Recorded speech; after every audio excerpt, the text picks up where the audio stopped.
Welcome to the 9th episode of Veers to Mole 2022 recaps from Reality TV Warriors. My name is Michael Harmstone, and joining me as always is the Canadian who I'm pretty sure has a video where someone works in the quote-unquote sausage department, Logan Saunders. Good evening. Good evening. You know me. If I can find a way to imply that you're a sex pest, oh, I will. The worst part about Kim's dialogue there is that she actually demonstrated the physical motion of herself eating the sausage in the sausage department. I have been quite vocally not on the Kim is a good character train for weeks now, but in Thomas's absence, Kim very much made me laugh this week. Well, I mean, everyone and Frazee are both pretty intense people, so Kim is the perfect contrast to that within the small group of three. Yeah, she was actually fun ridiculous this week rather than just eye-rolling ridiculous, which I can work with. Not to mention the crawling, which we'll get to. Oh, yes. The Tobias Fumke-inspired crawling on her stomach and back. We do actually have some housekeeping before we even start the podcast proper, and I don't think it's something you know this, but our friends over at Trust Nobody didn't release an episode last week, mainly because two of them had a child last week. What? Neleka gave birth last Sunday, I think it was, so they didn't release episode 8. They're back now. They've released episode 9 today as of recording, but yeah, she gave birth last week, so congratulations. So Mole Podcasting only has a 1-week maternity leave? Oh no, she wasn't back this week. It was just the two lads back this week, but none of them podcasted last week because of the birth. Oh, they all were at the hospital together? Well, I'm assuming two of them were, because one of them's the father. Without two of them, they can't really do a podcast, because otherwise it's a monologue. Trust one body. It did become Trust No Baby last week. For 1 week only, which I greatly appreciated on the same vein as last week when I was trumpeting the puns for Vidum. I did appreciate Trust No Baby as the pun they used last week. Baby mole, a baby mullet. How's your week been in Thailand? Phuket? I'm trying to think if anything crazy happened. It's really windy today. No, I'll strike that. Nowhere near as windy as where you were.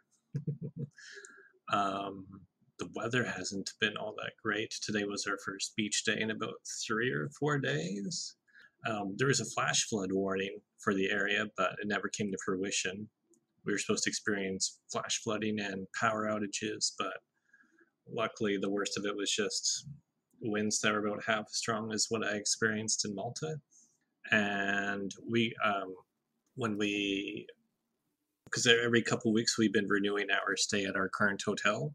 So we've been getting progressively more and more discounts while we've been staying here. So then we were doing another extension.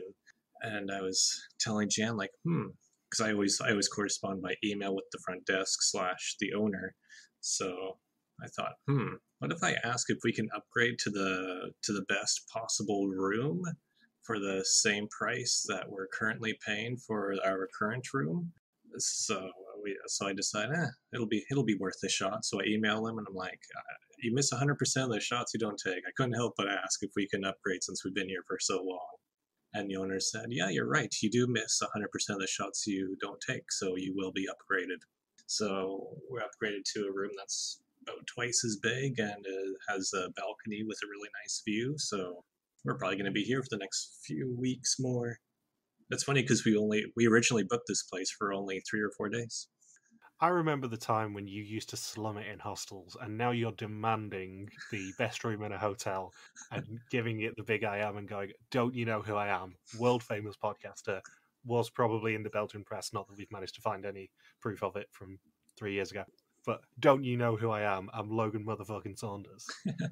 I am the BMF. I'm the BMF of this hotel.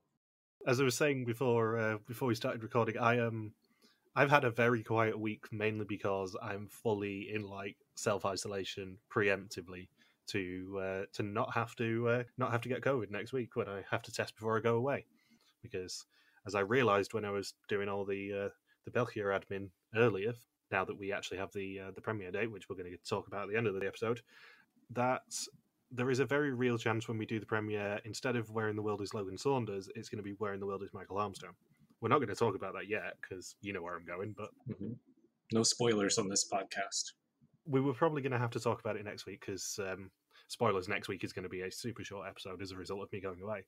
But yeah, we're probably going to talk about it in the België premiere now that it's looking likely I'm going to have to record from a hotel room, which isn't the end of the world, to be fair, but it's certainly a novel experience, not something I've had to do for a couple of years. Yeah, one of my former coworkers, they posted on their Instagram where there's all these themed photos, like show your first picture of that you took when you were in high school, or show a picture of your pet. And now it's show the picture of the last time you used your passport. And then she posted a picture and had the timestamp of March 2020 on it. I'm thinking, ooh, I feel better about myself now.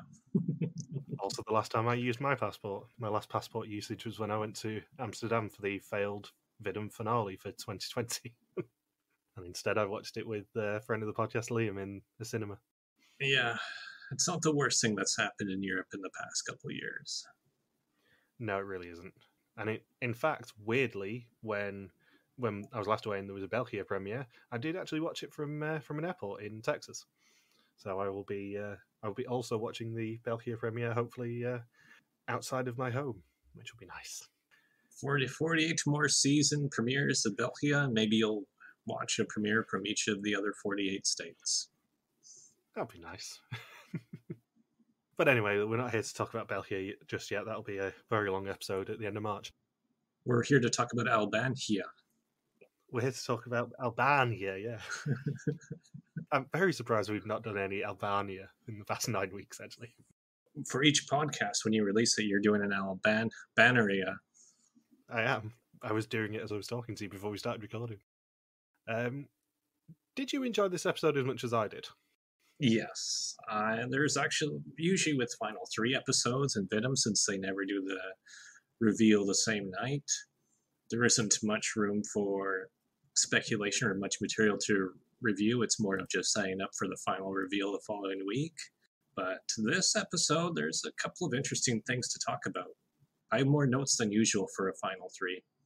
Yeah, I was thinking about this last night before we obviously had the episode, because traditionally our reunions for Vidum are incredibly short. I think our personal best, if you can call it that, for a Vidum recording before editing is about 35 minutes. And I'm expecting that probably next week. But finales do tend to be reasonably short for Vidum as well. We do tend to do a reasonably short finale because there is so much filler in a lot of these finale episodes. You tend to have 2 challenges and then a whole lot of recap of why certain people could be the mole, then the final test, and it ends with Rick or Peter Jan or Angela or Carol going, "Wie is the mole?" Find out next week. But this one felt really stuffed, and we didn't even have the final 3 in front of Rick at the end, which is actually a nice change. Yeah, we didn't have, you're not the winner, you're not the mole, you're not the loser, you're not the host, you're not the camera operator. Yeah, I like how we had 3 challenges. The final quiz segment was a lot shorter than usual. Usually when I'm watching the final 3 and they're doing the final quiz, I'm thinking, well, that's about 8 minutes of my life I just saved by quickly scrolling through it. Yeah, I did actually mean to tell you that you actually wouldn't be able to skip through much of this finale, because traditionally I get a message off Logan going, "Yeah, I watched that in half the time because I can just cut through all the filler and you can just tell me what I missed." But this time, you really weren't able to skip through much. No, I think I only skipped about 2 minutes, maybe, of the whole episode. Yeah, there was, because it's essentially the filler that you see in the early Survivor finales. They can just skip through and think, okay, they're doing a 15-minute recap at the start, and then when they get down to the final 2 and they're at camp, not a whole lot is going on. Or Jeff Probst is on a jet ski for 7 minutes to get back to the United States to read the votes. Here it was 3 challenges with some interesting dynamics, lots of hilarity from Kim, and then interesting insight from each of the final 3 as to what went on during the season. And there's your hour and 2 minutes. Usually Vidum is notorious for tons and tons of filler. I would say more so than any other competitive reality show I could think of, except for maybe a 2-hour Big Brother finale when they have the final two, or they're just right before that final three eviction. Everyone already knows who the final HOH is. There's a lot of substance to this episode. I know I've mentioned it earlier in the season, but do you think that they were looking towards Belgium with this finale? We've talked about this before, that some of the challenges were definitely inspired by the België seasons, and I think the supermarket challenge is something that Gilles de Coster would definitely plan. I think the house invasion challenge is definitely something that Gilles de Coster would plan. Like, that had België written all over it because it's very similar to the Pulp Fiction challenge from Vietnam. Yes, at the end of Vietnam, yes. That's true, yeah. So I think, I mean, people may say, oh, that's unoriginal to steal from a different franchise, but if you're stealing from België and then remixing it in a unique way, that's not a bad idea as a production crew. No, traditionally we would complain if you start stealing stuff from other franchises. But the thing is, if you're stealing it from a good franchise, I have no problem with that. If you look towards Belgium and go, actually, yeah, we can do better, that is exactly the tone you should be taking. And Gilles would not care. Imagine if the next Belgium season, if they were to steal, say, the Final Four twist from China. That's a twist you want to avoid at all costs. Yeah, and you know as well as I do, if we were then at the finale of that season and Gilles said to us, what do you think of the season? We would probably tell him the truth. You would do the typical British response. I would do the typical Canadian response. I'd pull out the Chief Clancy Wiggum card and I go, I think there's a lot of things you can say about our love of Gilles de Coster, but I don't think we've ever actually lied to him with this sort of stuff. He knows when we don't like things. I don't have a poker face. That's the problem. Not when it comes to stuff that annoys me like that. If they did do a Final Four twist, then I think he genuinely would know that I did not like that. I don't think I'd be able to hide that from him. Press credentials revoked. You're not getting your merchandise I promised you last year. So, on this season, seeing as though we've got on yet again a België tangent, on this season, previously the Final Four tried to cover the streets of Girocaster with rugs before answering quiz questions to remove shipping containers. After an afternoon at the beach to find scooters, they returned to Tirana for their penultimate test, one which sent Thomas home. And Rick tells us that everyone is in Tirana, the final destination city for this season. The pot is just over 13,000, but it could have been 58,000. I'm stopping on the Rick speech there because he said that it could be 58,000. And up to the end of last episode, I had it at 53,140, I think it was.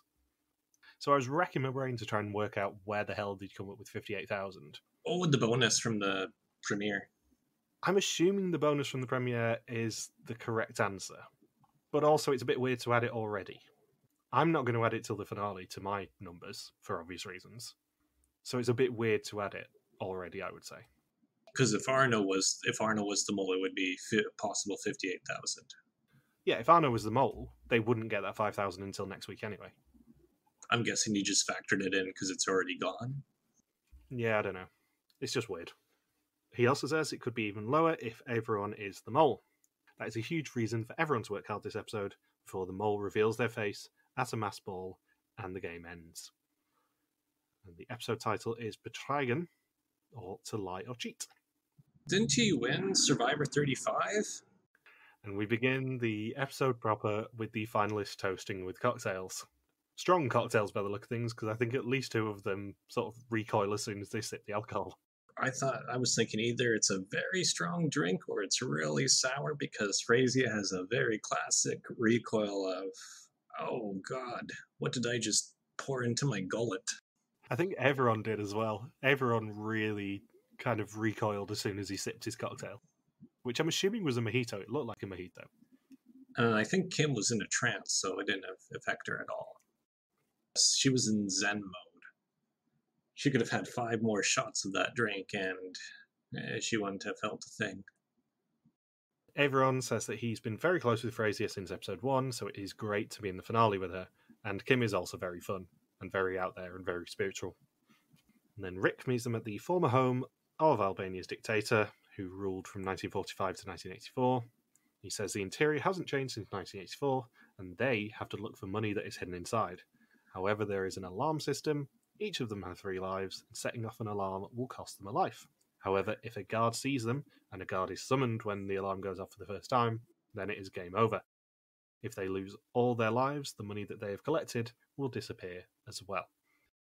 For a guy who was a dictator for 40 years, I would expect a nicer house, personally. He didn't even have a basketball court. Have you ever been to any of those sort of museums? I went to the Ceausescu house in Romania a couple months ago, and he had a huge indoor swimming pool and a lot of fancy architecture. I think each room was a different theme because of the different foreign dignitaries who would ship over items and leave gifts. It reminded me a lot of the reunification palace in Ho Chi Minh City, because that has not changed since the Americans left that. That has been basically left as a time capsule in the same way that this has. And that was super interesting, actually. I was surprised I didn't think to go there when I was in Albania, or when I was in Tirana. Granted, I was there very briefly, but I'm thinking, man, there's a lot of beautiful places around Albania. I really need to make a return trip back there. I must admit, it did make me laugh when you posted on your story that you chose to go against everyone's votes and not go to Ukraine. Yeah, I went to Romania instead of Ukraine, and now I can't go to the Ukraine for the time being.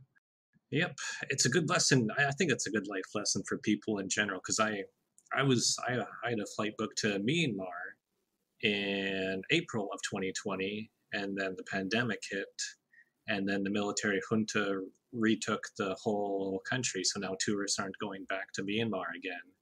So it's a good lesson that if you don't take advantage of the opportunity when it initially presents itself, it could slip away for a longer period of time than you think. So either you got to be at peace with that, or you got to attack what you want a lot more in life.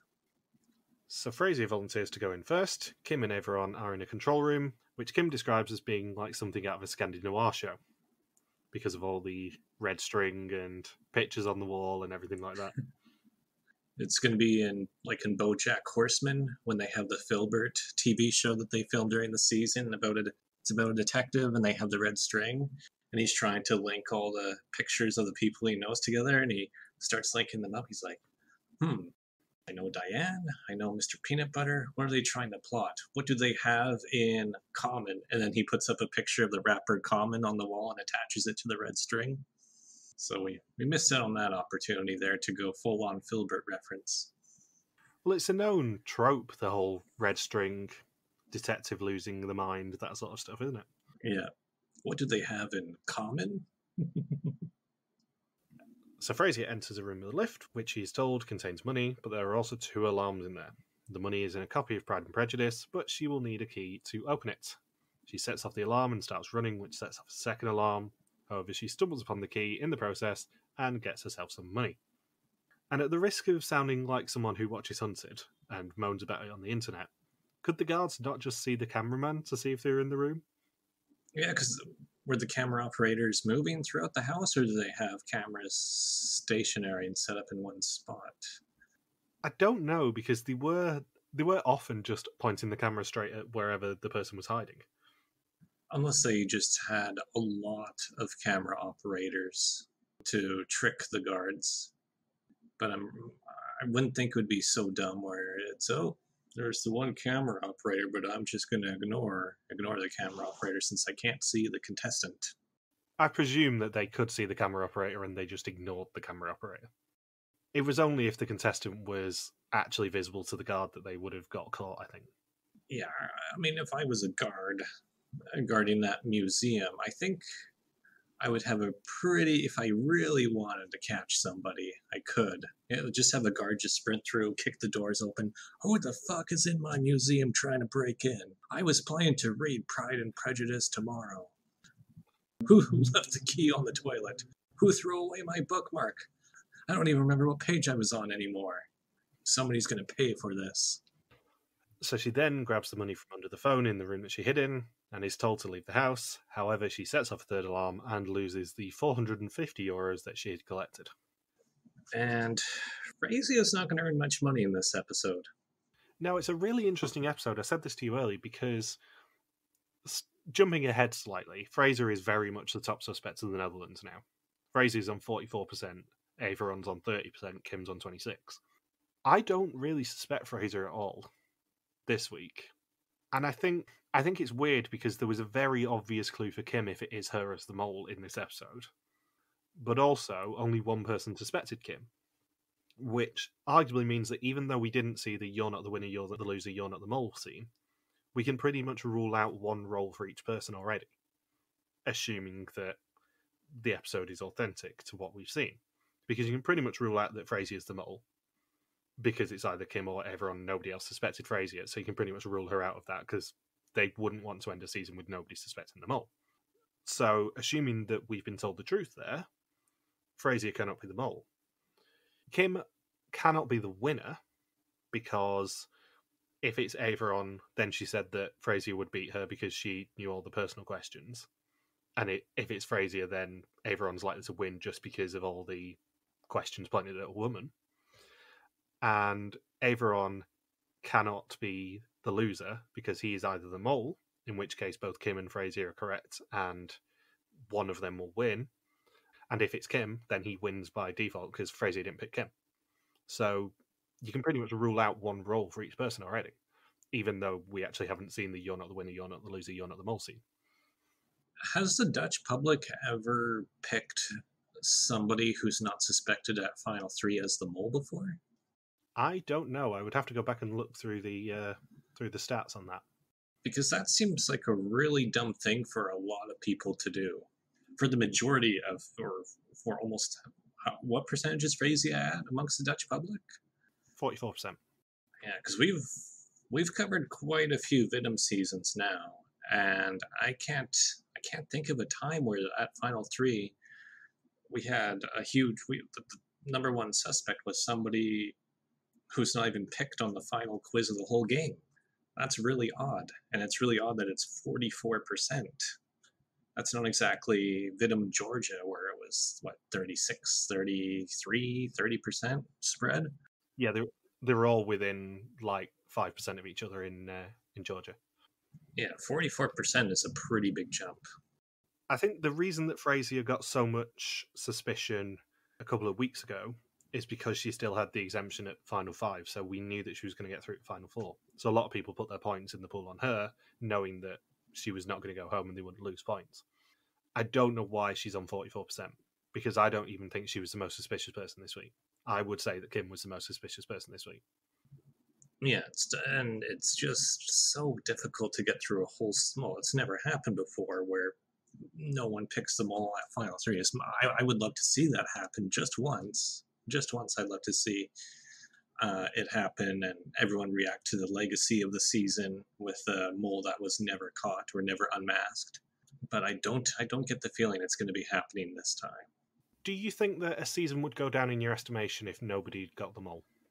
It depends who the mole was. If this were to happen with Fraser, I think I could more than accept it, because that's a brilliant strategy to just be very intense all season long, look like the biggest game player possible, sabotage every challenge at Final 3, and still not get caught. That would be pretty impressive, because both Kim and everyone bring in money in 2 of the 3 challenges they bring in money to the pot, and Fraser not only brings nothing in for 2 challenges, but had the absolute worst performance every single time.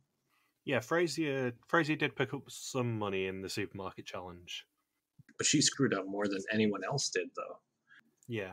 I wonder whether Fraser was suspicious this week, or trying to be suspicious this week, just to try and throw whoever else isn't the mole off their tracks. Yeah, because she suspects Kim, right? No, she suspected everyone in the final test. Or she suspects everyone, so she's trying to throw Kim off. Think, maybe Kim would be the type to fall for it if I just have the worst performance, because it's happened before. It happened in Celebrity Mole Yucatan, where you had Dennis Rodman, Mark Curry, and Angie Everhart in the final 3, Mark Curry had been dead set on Angie Everhart as the mole, which was correct from the very first episode. So Dennis Rodman said, oh crap, Mark Curry's going to win, because he didn't even realize Angie Everhart was the mole until the final episode. So Rodman did the biggest sabotage as possible in the final episode and tricked Mark Curry into switching to suspecting Dennis Rodman as the mole at the very end, and Dennis Rodman won at the buzzer. It's like shooting a 3-point shot from half court. It's probably not going to land, but sometimes it does. And in Celebrity Mole Yucatan, it did. I just think strategically this episode is very, very interesting because of the complete sort of cavern between the Dutch public suspicion, our suspicion, and what is actually portrayed on the episode in terms of suspicions. And what was interesting, too, that we don't see too often is at the final quiz, Kim is, of course, like everyone else this whole season, not suspecting Frasier as the mole and viewing Frasier as the biggest competition. She's thinking, Frasier has attached herself to everyone for a really, really long time this season, perhaps since the beginning. Frasier sounds like she's been on to everyone since the first or second week. Frasier completed the quiz before everyone else did. Kim keeps thinking, Frasier has a huge advantage for me because her and everyone have been really close since the beginning of the game. So she has a lot more information to complete all of these quizzes that I just simply don't have. Frasier could very well score the very first 40 out of 40 if everyone turns out to be the mole. So that's interesting because that was a strategy in the early days of the mole where the eventual winner is onto the mole early on and make sure to always be in the mole's group and have an alliance with the mole and take everybody else out and just waltz to that easy win, or only have one other real opponent in their alliance to have a face-off with at final 3. Yeah, I don't think it spoils too much to say that Vidum went through a run where the person who won the season was essentially just the person closest to the mole. Because that's how you get all the information you want to be. If you're certain as to who the mole is, you want to be in a group with that person as many challenges as possible. Because the mole isn't just going to lie about every single detail about their personal lives. They have to answer. They're going to want to answer enough questions truthfully if it comes up on the quiz. That's probably mandatory by production that you can't just make up random details about yourself and like, oh, what is the most astrological sign, or what was their job before they were on the show. The mole's not going to lie about that. The advantage of being in an alliance with the mole and being in all the same groups as the mole as well is it puts off whoever you're in the finale with, because they're answering questions potentially about the mole, whereas they're actually answering them about you and not getting them really correct on the correct person. That's the other thing. They're just gonna be skating by in the season, and you can set up a lot of default wins that way too. That's a good point. And on top of that, they deliberately write the final test so that none of the questions can be about more than one person, I think. On the final quiz, yeah, they have to do that, yeah. Yeah, a lot of the questions in the final test are specifically about individual people rather than anything else. And on the final quiz too, is it the same in the Belgian version? I'm trying to think off the top of my head that there's always many options for each of the 40 questions, right? It's not just 3. I think this one was just 3. It was just 3 across the board. Oh, okay. Yeah. I think Belgium does tend to do a complete option set just to really see if people know each other properly. But I think this one was just the answers that could relate to each person. Yeah, because I would like to see that more. Because I host, as I said before, I hosted a mole game before, and even though both people were on the mole, the person who won the game scored less than either right around 50% or less than 50% and won. Because both people who made it to final 3 were the 2 least competitive people possible. It just happened to be on the same mole. So, Averon enters second. He tries to use his memory from the control room to help find cash. He finds money hidden in a cabinet, and it's 130 euros. He's told there isn't an alarm in the room that he enters, but there is, and he decides to just start heading back towards the exit. Inside another room is 125 euros. He goes for one more, finding money in a book. He nearly gets caught by a security guard, but runs past him and out of the house with €405. Kim then decides to crawl like a snake to avoid the censors. This was almost Albania this week. It was very Tobias Funke like. All she needed to do was to cloak herself in the scent of the guard's cologne. If you had told me before this episode that Kim crawled like a snake to avoid motion sensors, I would have 100% believed you, because this is entirely within Kim's personality from what we've seen. And then I thought, man, that's the most ridiculous thing other than the drunk museum heist in België, South Africa. I was thinking, oh, that's the most ridiculous thing I've seen someone do sober in a challenge like this.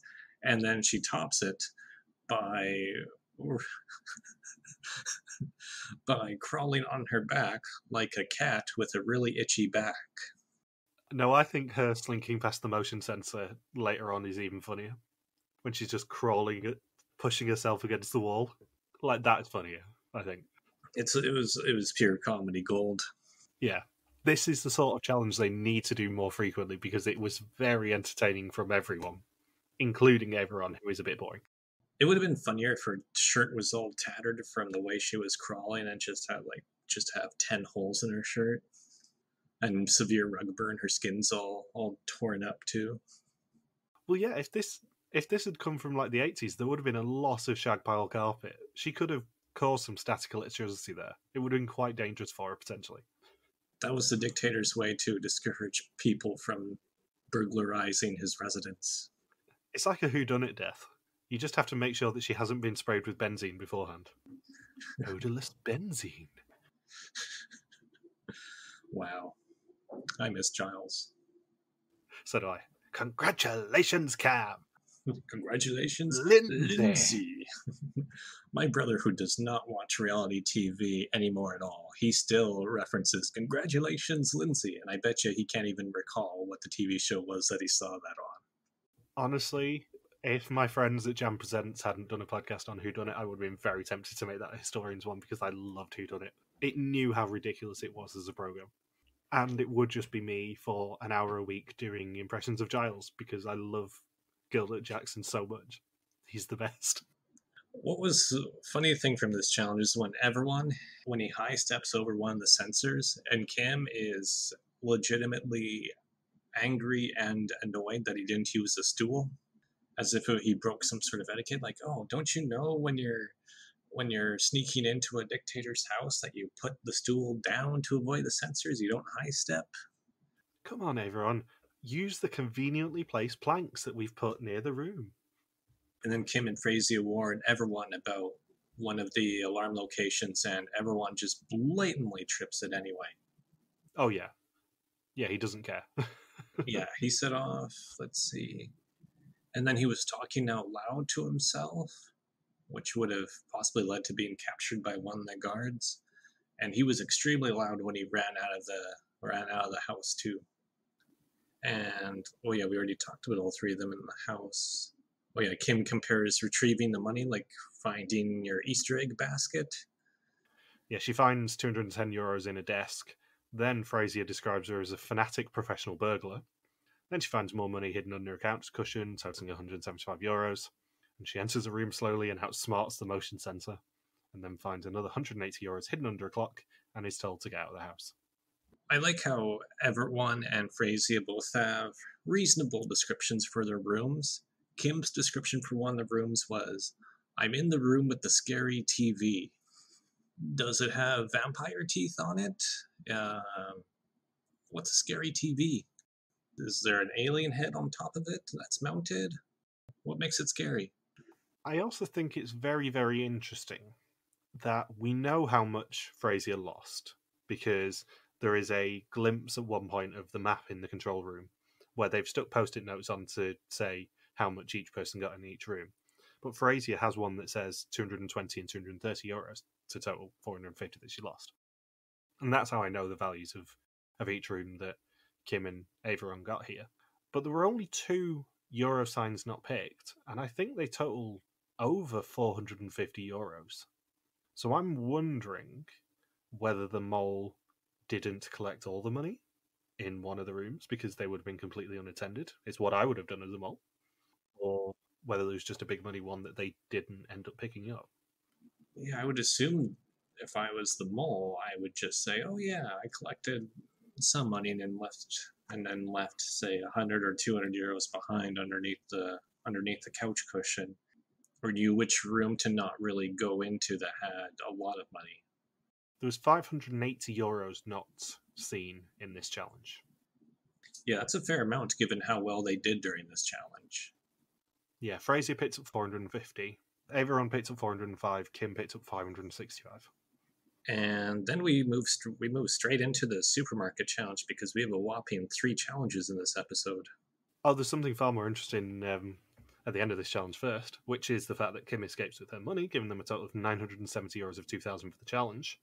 However, Fraser has a very interesting confessional here, where she says that it brings the pot up to 14,010 euros. However, no it doesn't. It brings it up to 14,210 euros, meaning that the pot slip that we've seen in the past few weeks is actually getting worse. This is the first time all season we've seen someone specifically say how much money is in the pot, and it be, even more wrong than it was before. It's just a blatant discrepancy. Yeah, it's a blatant discrepancy. And I'm going to keep pointing it out every single time because it's getting worse. It's been €100 discrepancy for a couple of weeks, and now it's 200. So I don't know whether the mole is siphoning off some money here. Interesting. And then, as you said, the second challenge does take place in a supermarket. Rick tells them that they will be shopping one at a time and finding items on a shopping list worth up to 2,000 euros, and they will have 15 minutes to shop. They will have to be at the checkout within the 15 minutes because only then will they be safe. The lights turn off, and Rick tells them to beware of these shelf stackers. They can shoot when the contestants are nearby, but the contestants are not allowed to shoot back. It's the most fun you'll ever have being a stock person in a supermarket.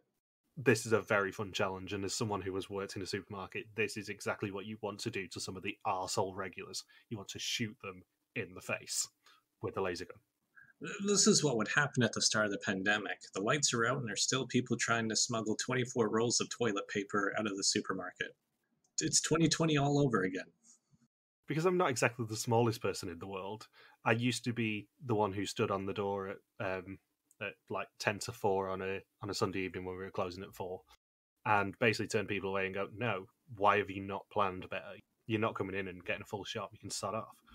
And this is exactly how I would want to turn people away. It's just like, you can do it, but also you've got to be at the checkout at 4 o'clock, and also all of the people on the shop floor will shoot you with laser guns. If you get caught, you're out. You can't buy it. Yeah, and you have to still have to pay for it. Yeah, this would vastly improve Sunday trading laws. Just give everyone laser guns. You know what pissed me off when I was in Malta? Every Sunday, the big grocery stores are only open between 10 a.m. and 2 p.m. That's just cruel. It's a Catholic country. What do you expect? I know. But come on, 4 hours? 4 hours in a country that's full of tourists? The UK is only 6 hours on a Sunday. Yeah, that's 6. Yeah, that's plenty of time. But 4 hours? To quote what I used to say to people on the door at the supermarket I worked at, you should have planned your time better. Yeah. You may as well just stay closed on a Sunday.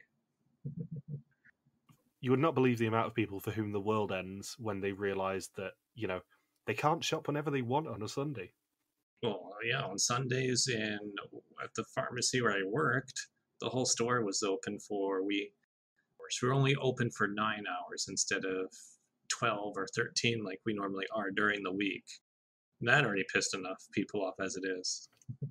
Christmas Eve was the other one as well. Christmas Eve used to always be the most fun one to stand on the door of because literally half an hour before we closed, I would be turning people away and going, well, no, you can't get a full Christmas shop right now. You can jog right on. Do you not realise that we have homes and families to go to? It's like when my brother used to work in the video store.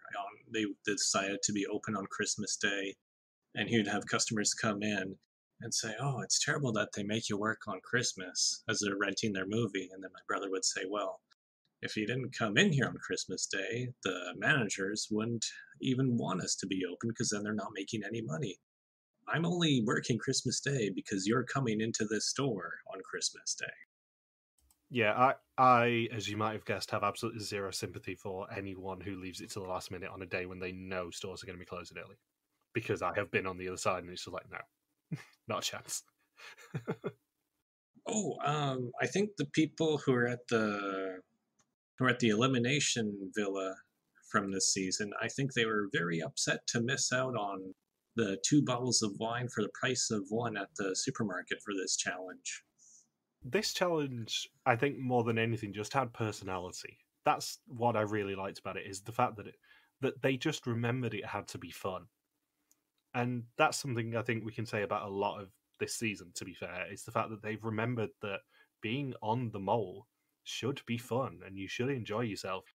Yes, you should be a bit paranoid sometimes, but you should be able to have enough downtime and not have to particularly worry too much when you're on the mole. You should at least have fun with it. This season had quite a few fun challenges spread throughout, more so than usual by Vidum standards. Yeah, and it goes alongside the fact that there was no non-elimination, so everyone knew the consequences, and everyone didn't have to hope for safety necessarily, and they could just let go and enjoy themselves a little bit more, I think. I mean, this challenge, people were taking cover behind shopping carts to dodge laser shots. Yeah. And the fact of the matter is, a shopping trolley is not going to defend you against a laser. As much as obviously Rick was like, "Oh yeah, you can only defend yourself with a shopping trolley," like it's not going to help at all. Yeah, have you ever seen those Black Friday sales? They're more used as a weapon rather than a shield. Yeah, it's basically supermarket sweep on crack. Yeah, this brand of beans, this company started up in 1987. Go find it for me. So Kim volunteers to go first. She finds the t-shirt that they need straight away. Averon and Fraser are on the other side of the shutter and see a shelf stacker in aisle 6. Tannoy starts talking about people from the season. Averon then starts talking on the walkie-talkie, and a shelf stacker, as a result, targets Kim, which is a potential mole action. She banks her t-shirts, but takes the spare one back just in case it is worth minus money, and then turns off the walkie-talkie as it's distracting her and attracting the shelf stackers. Can't shop and talk to you on the phone at the same time. I mean, that was 100% right for the mole to just basically scream on the walkie-talkie constantly to help the shelf stackers find them. Whether it's Averon or Kim, because Kim did it later on as well, one of them is the mole, and one of them is 100% trying to attract attention using that tactical thing. I think when Frasia was shopping, Kim was screaming, "Frasia, you're being too loud." I'm thinking, no, Kim, you're the one that's being too loud. You're the one screaming through the goddamn walkie-talkie. It's the obvious mole tactic, and one of them was using it actually as a mole, I think, there. So Kim needs 24 toilet rolls, but just picks up 3 packs of 8. Fraser and Averon tell her that there are no nappies on the list, but there are, and she remembers that there are, and she's shot just as she is about to get to the checkout. Averon is second up. He can grab the items that Kim left and take them to the checkout in her stead. I thought that was pretty forgiving for this challenge, that they could just take over the other person's shopping cart with the items already in it to put into the pot. I think it was, and I think it does speak to something we've touched upon this season before, in that they do seem quite generous this season. They seem to be letting people get away with a lot more than they would in previous seasons. But also, if you're taking over a supermarket, you don't really want to be putting stuff back and then having to reset between people. So I can see why they did this rule. The people who stock the shelves just want one day of fun. Like, speaking from experience, it's the worst thing in the world having to put back stuff that's just been thrown everywhere. So I don't blame them for just saying, yeah, we're just going to leave the cart there. You can pick up whatever you want from it. My favorite thing to do is if somebody did that in the pharmacy, I could just call somebody from one of the other departments and do it for me. It's like, I don't want to put this back. Someone else can do it. I'm too important. Don't you know who I am? Logan motherfucking Saunders. That sort of stuff. Yeah. And Kim doesn't know what a mason jar is. No, do you know what a mason jar is? No, I do not know what a mason jar is. A mason jar is a moulded glass jar used in home canning to preserve food. So it's a glass jar. Yeah, it's just a regular just what I call a jar. Everyone then shushes Kim and Frasier so he doesn't attract the attention of the shelf stacker. He goes looking for Kim's cart and finds it and puts the items on the checkout, but Frasier spots that Kim chose kitchen roll rather than toilet paper. And that is also something that a mole would do, I think. Yes, that came off very suspicious, thinking, she could have earned more money if she wanted to. And Frasier tells Kim that she's just going to go and get all the items that they aren't sure of because she remembers the list. And then Averon sprints back to the checkout to bank his items, and the girls compliment his ass. Yeah, that was a weird scene. I did not expect that in the finale. I haven't seen a compliment like that since Kathy Griffin. Going back to the generosity point, I think it's very generous of them to put a message over the tannoy saying, finalist, you need to get back to the checkout. Yeah, you've lost your kid. Your kid is waiting outside checkout lane 2. So then Frasier's last to enter. She grabs the party mask straight away, along with the scooter, and Averon tells her off because she's attracting a lot of attention by running through the store. She gets surrounded by the shelf stackers around the cereal, and then we get the lovely story from Kim that she used to work in the sausage department of a supermarket. You see me eating and cutting sausage? I eat the sausage like this. And then we get an overly, and I would say somewhat inappropriate, visual demonstration of Kim eating sausage. This is a family show, Kim Leanne. What are you doing? And for some reason, saying that Letitia likes the cheese department is what triggered the story. Apparently, Kim's like, oh, I have a good story about a cheese department. I used to work in the sausage department.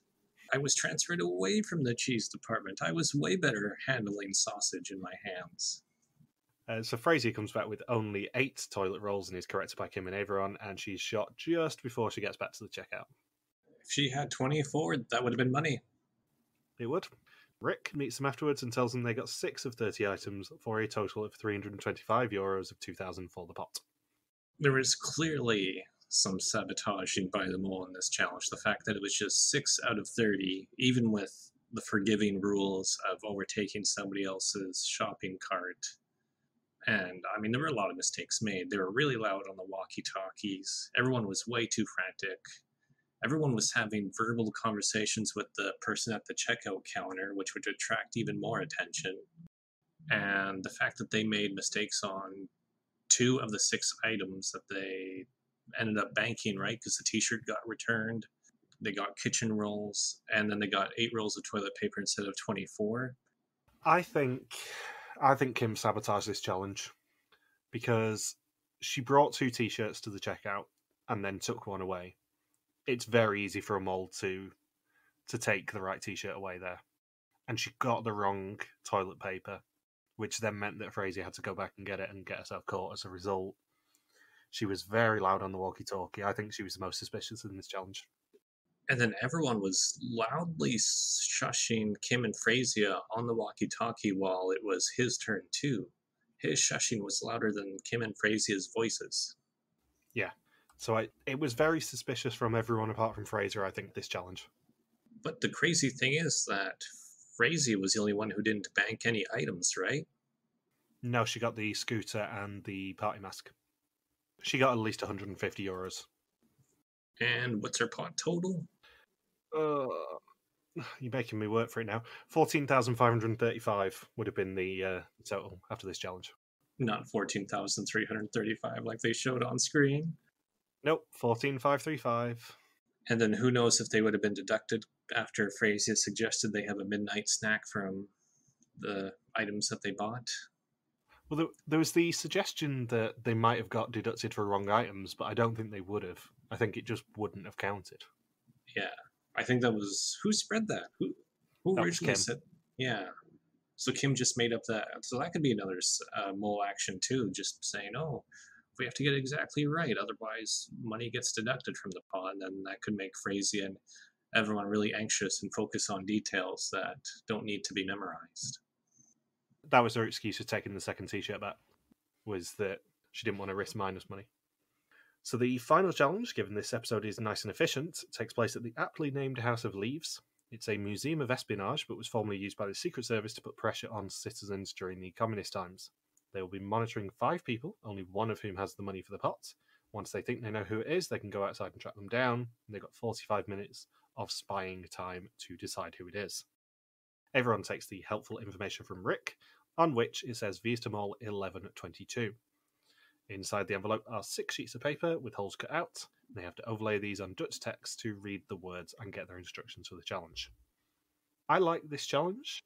I don't like the consequence of this challenge, I'll say.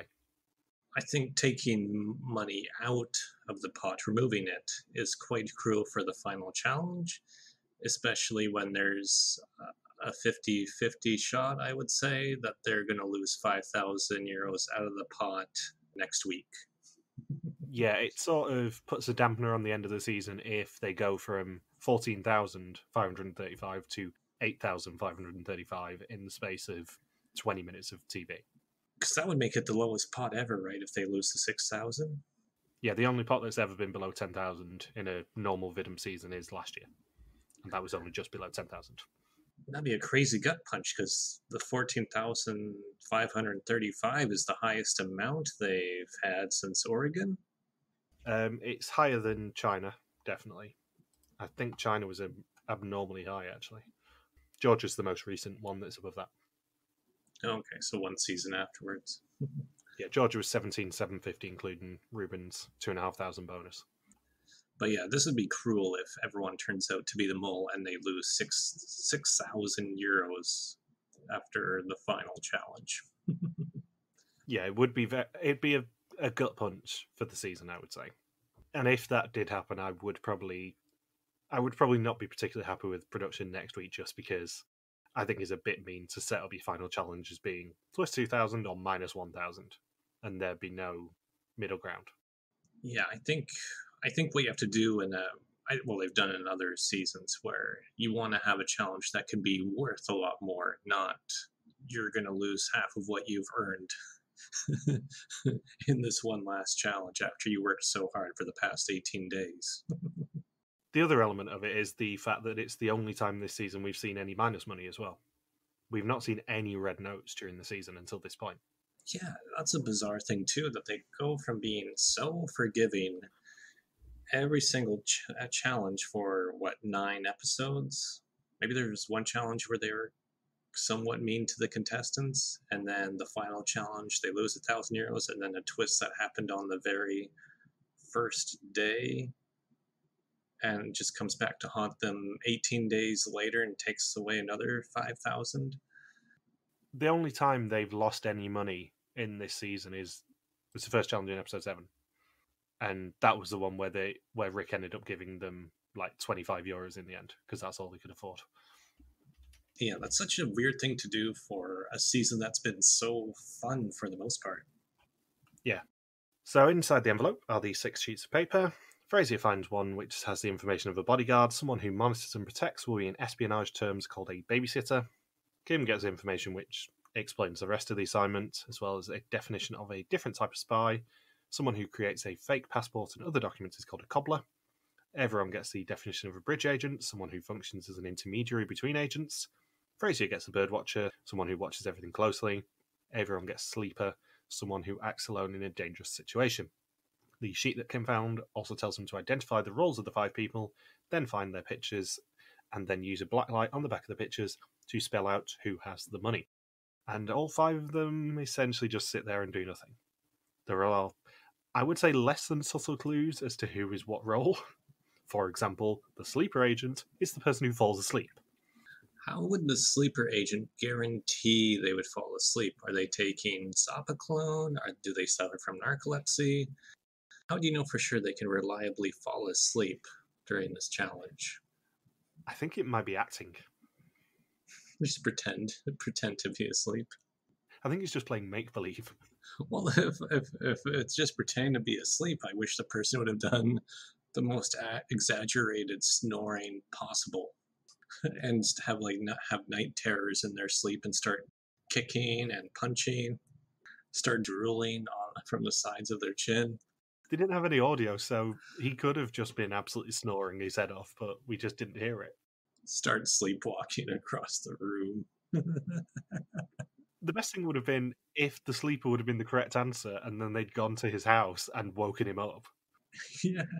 Gets his gun. Oh, I was having a bad dream involving a KGB agent. Quick, come inside. They're after me. So yeah, they work out the deeply unsubtle clues, apart from Frasier, who doesn't understand why her woman is receiving a package as the courier, until everyone and Kim explain it. And then they have to search the museum to find the pictures, which is more difficult than anticipated. Frasier finds the blacklight room and the pictures hanging up on a clothesline, and they didn't pay attention to any of the faces, so just pull all the pictures down.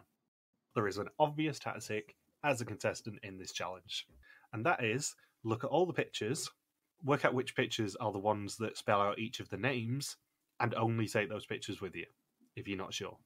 You only take the pictures that match up to the roles: cobbler, birdwatcher, Yeah. sleeper, courier. You're looking for 5 things, which is either babysitter, cobbler, birdwatcher, sleeper, or bridge agent. That's it. I really missed that whole Snow White and the 5 spies. Although we do have Sleepy's brother, I guess, Sleeper. Yeah. As soon as they get a picture that they know is correct with BI together on it, it's not going to be an anagram, it's going to spell it out. So you just go straight for the birdwatcher at that point, because it's the only one with BI. They were confident on the BI picture, and we saw them be confident on the BI picture, and then they still chose bridge agent.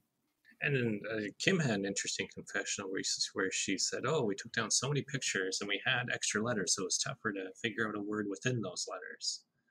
Feels like they just couldn't nail down a strategy, or the mole intentionally not intended not to share the strategy, or maybe no one wanted to help. Everyone wanted one last chance to look suspicious.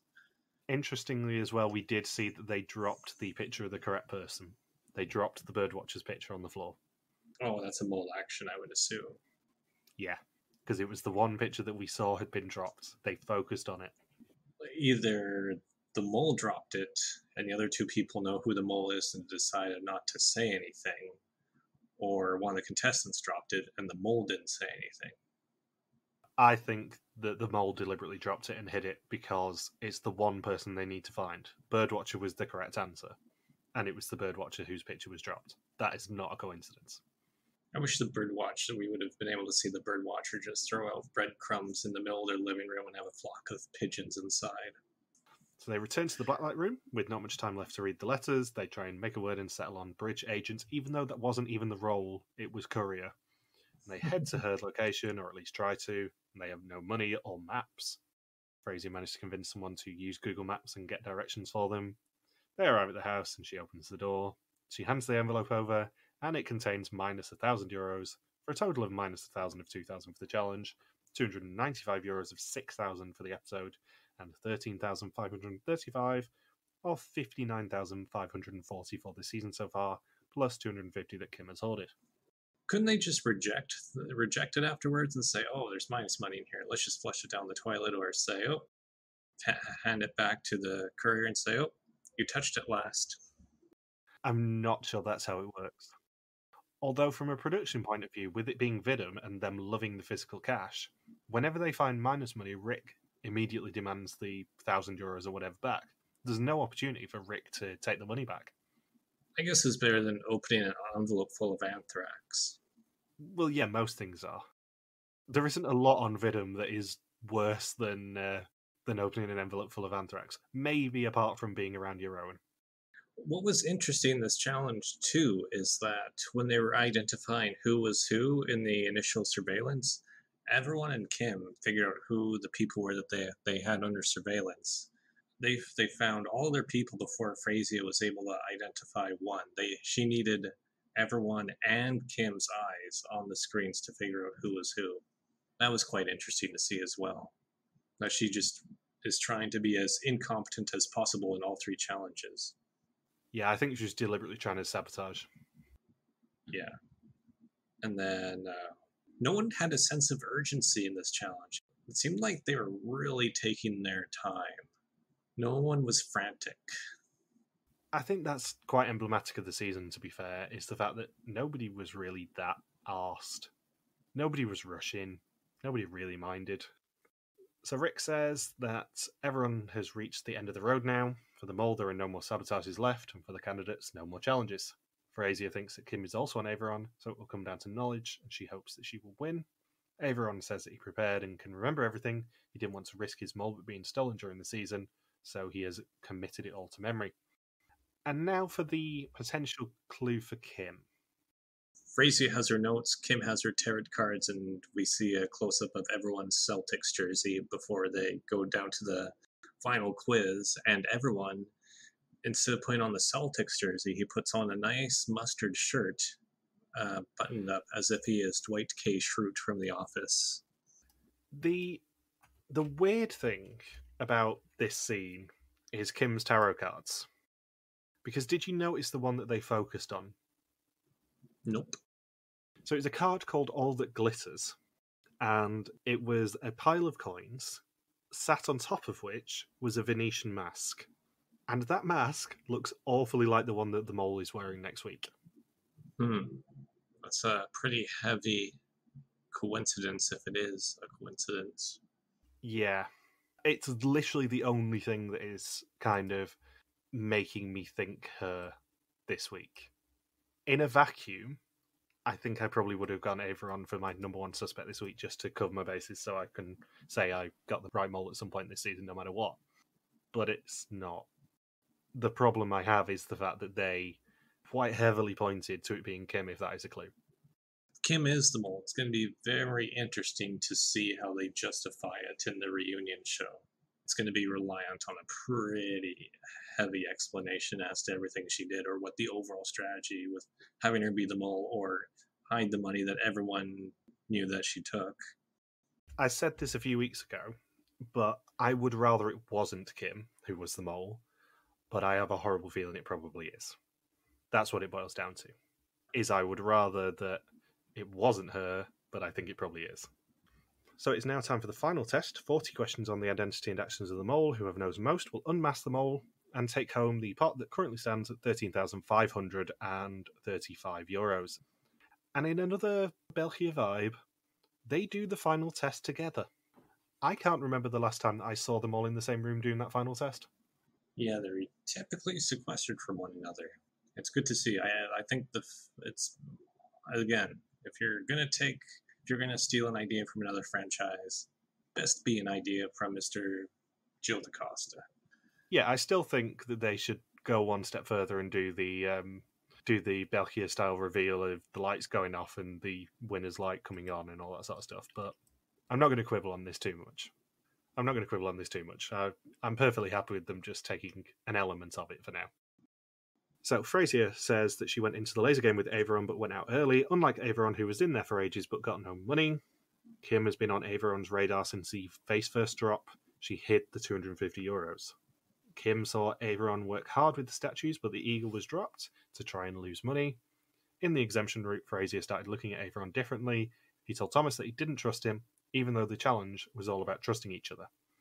Averon says Kim enjoyed the photo challenge, but she was the only one to get her photo wrong and cost the group money. Averon isn't a noticeable mole, the devil is in the details, but Averon and Thomas chose a container that Kim said it wasn't. In the end, Kim and Frazia are both on Averon, and Averon is on Kim. Rick does his individual speeches to them alone this time. Frazia is fanatical and very hasty in every assignment. She had nerves of steel to keep her exemption for so long, but was that just a cover for her as mole? She gets her invite to the unmasking. Averon has lived the game intensely. There were execution tears, anger when people messed around, and an endearing smile. But he could be responsible for a huge loss in the finale if he's the mole. Kim travelled on intuition or foresight. Sometimes she was driven, and at other times she withheld money from the group. Is she a crafty candidate who led everyone astray, or a mole that sowed confusion? And we don't even see any of the mass ball, nor the "Wie is de mole" moment, merely a flashback to the start of the season, and the episode ends. I wish Rick would have, given that he was saying what each person did individually, he could have said, oh yeah, Frazia was fanatical and very intense. Everyone, you were a huge jerk to me all season. I'm letting you know that now that it's all over and done with. I never want to see you again. And Kim, you suck. What the hell was that with the crawling and the challenge and the tarot cards? Come on. No one believes that shit. And that is how Rick got fired from Venom.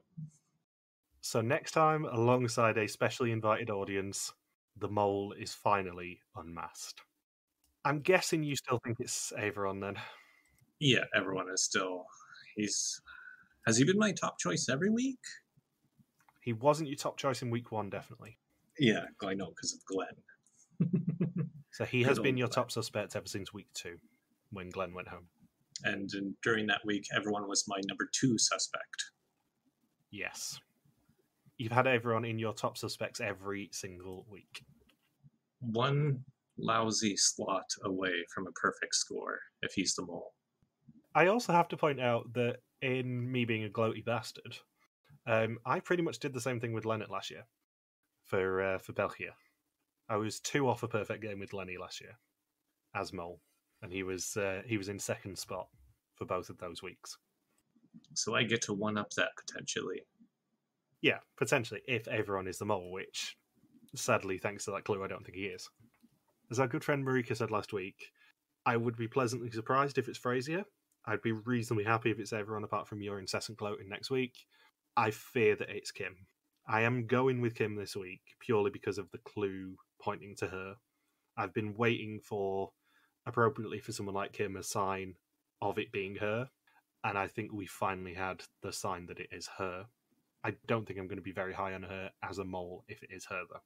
That is what I'll say now. And if it's Frazier, that would be a hell of an accomplishment to sabotage each of the final 3 challenges in the final 3 and still not have anyone change to her as their prime suspect and go undetected from start to finish.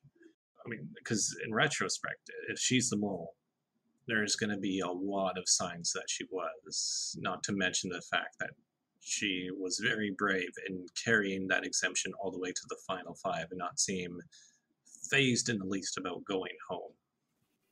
Oh, definitely. So, in Pooled and First Suspicions, obviously there's no changes with nobody being excluded. And as I said earlier, Frazier is on 44% plus 8 from last week. Averon is on 30% minus 2. And Kim on 26% minus 6 in the Netherlands Suspicions. You can do the suspect list on Bothers Bar each week, run by the wonderful Daniel Peake at the link in our description. If you've not used your Yoker to double your points yet, this is the final week. Don't forget to do it. Now, as we said at the start of the episode, we do have a bit of België news. We're recording this on Monday evening, and 8 hours ago to pretty much the minute now, we did get our start dates for België Canary Islands, which is March 20th. All being well, we will be releasing our podcasts every Thursday from the best day of the year, March 24th, and you better have a present for me, Saunders, because it is my birthday. I say all being well because I am away that week. I'm away until the 22nd, which means that there is a non-zero chance the premiere will be delayed. Obviously, preferably it won't be, and I will work my arse off to edit it quickly enough to mean that we still meet the Thursday time limit. But as long as we get the subtitles early enough and as long as we record before I fly home, I don't see there being too much of a problem with that, hopefully. If the subtitles are super late, then it may be slightly delayed on the release, but obviously we'll keep you posted on social media if it is. The trailer didn't really give us much information. It just seemed to be a creepy composite of all 9 previous moles' faces, probably with a hidden bit of the 10th mole in there somewhere. And the news everyone is waiting for, obviously, First Suspicions will return. More on that once the premiere's aired, as will our predictions pool and Mr. Saunders trying to win for the first time in 3 years. Not that I'm gloating at all, but I totally am. Just gotta win once. I mean, I did technically steal Alina off you, so it was kind of a shared win, that one. But you haven't won a België pool since 2019. That was Vietnam. Yeah, I just wanted to point that out in case you do end up winning with Averon and being insufferable next week, that this would be the first pool that you have won since Renaissance, and you haven't won a België pool in 3 years. Awesome. Have you got anything else you want to say? I'm happy that we are podcasting about the Mole België instead of Celebrity Big Brother 3. I'm glad we picked the right season to talk about. Yeah, I've been reading some stories about Celebrity Big Brother 3 and dodged a bullet, I think is the term. We dodged a right hand followed by a left hook.